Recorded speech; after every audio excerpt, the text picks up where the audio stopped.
Salut les gars, si souvent on va parler de la défaite hier de l'OM pour la première match de Ligue des Champions. Donc défaite à Tottenham 2-0.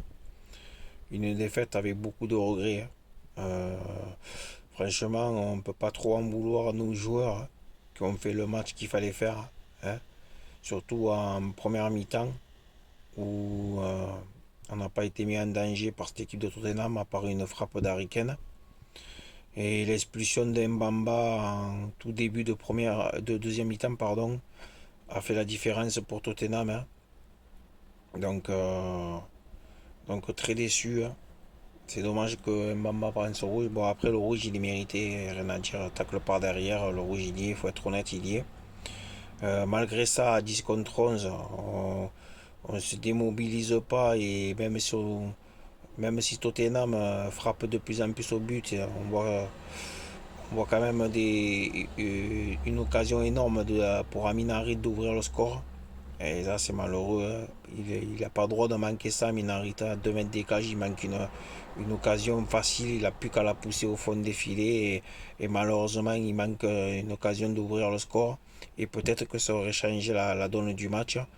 Malheureusement, les Spurs sont cadrés que 2 fois. Ils ont mis 2 buts. Voilà, en deuxième mi-temps. euh, par Dixon, qui a marqué un doublé pour Tottenham. C'est malheureux parce que on méritait mieux. On méritait mieux. Si le score en plus il est sévère pour nous. Mais bon, faut pas se démobiliser. Faut pas se démobiliser. Je pense que ça devrait passer contre quand même pour la qualif, hein. Malgré que c'est frustrant d'avoir perdu parce on méritait pas. Je pense ça. On a bien canalisé Tottenham, hein.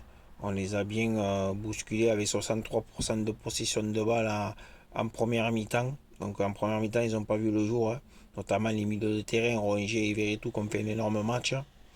La défense aussi. C'est dommage, les deux pistons, j'ai trouvé en dessous, que ce soit Klose ou Tabarez, qui ont manqué beaucoup de centres et tout. Hier, ils n'étaient pas trop dans leur match, c'est dommage.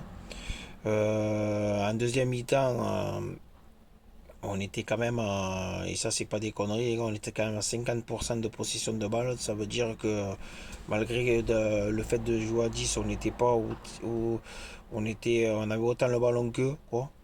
Et c'est dommage que on prenne ce premier but. Pour Lopez, aurait peut-être pu la sortir. C'est malheureux. Il a claqué au-dessus de sa cage. C'est malheureux qu'on prenne un but comme ça. Under aussi a eu l'occasion de revenir à 2-1 en fin de match sur une frappe croisée. C'est dommage aussi. Mais bon, je reste quand même assez confiant. Hier, on a montré quand même qu'on n'était pas ridicule. On a fait un énorme match. C'est dommage que le score est sévère comme ça, mais bon, on va se remettre. Après, j'ai pas envie de parler plus parce que je suis quand même dégoûté, parce que je pense qu'on méritait pas ça hier. Puis voilà, maintenant il va falloir se remobiliser pour déjà dans un premier temps pour la Ligue 1, puisqu'on joue samedi soir contre Lille. Donc, vu l'énergie, la débauche d'énergie qu'on a dépensée hier, j'espère que ça va pas nous porter préjudice pour le match de championnat qui sera un match important, pour continuer notre marche en avant en championnat. Et dès mardi, essayer de battre cette équipe de Francfort qui a perdu hier contre le Sporting 3-0. Donc ils vont vouloir se racheter et ce sera à nous aussi de s'imposer, surtout au Vélodrome. Donc voilà, Mbamba sera suspendu. Je ne sais pas s'il va prendre 1 ou 2 matchs, on verra ça. Donc voilà. Après les gars, j'ai pas plus à dire sur ce match. D'ici là, portez-vous bien les gars. Je vous donne rendez-vous pour dimanche matin pour le résumé de OM Lille, en espérant qu'on vivra des jours meilleurs. Et j'espère en tout cas. Voilà. Allez, ciao ciao les gars et bonne journée. Ciao ciao.